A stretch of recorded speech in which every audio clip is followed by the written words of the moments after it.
load limit. Tapos, sa kabilang banda, yung pong pangangailangan na ngayon ng mga commuters, mga trucks, mga vehicles, talagang mas mataas na klase na ng attack.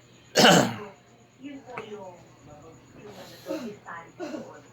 Over the hi ma'am, this is Leanne po. Over the 45 years po, may ginawa man lang po bang kahit anong forma ng reinforcement?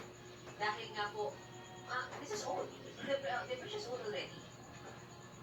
Yes, nabanggit po natin kanina, ang Assistant Regional Director ng DPWH, ganun din po yung District Engineer, at meron naman daw po mga repairs and assessments na regularly ginagawa. Pero mas mainam na sila po yung tanungin kasi pa sa mga bagay Mga suki, may gabi eh. Yan na tayo stock nga native kape. Kita tayo ganahan nga muambit ani. Yung nalang ko kaya kung hatdan diha. Bayabay ni naabot. Ma'am, it is along the national highway, although it doesn't seem to be crossing any major rivers. Kung sakali makasapa lang. I mean, I was looking at Google Maps eh. But at any rate, ano po epekto dito sa inyo? Sige, kayong salamat. Up north and down south with bridge.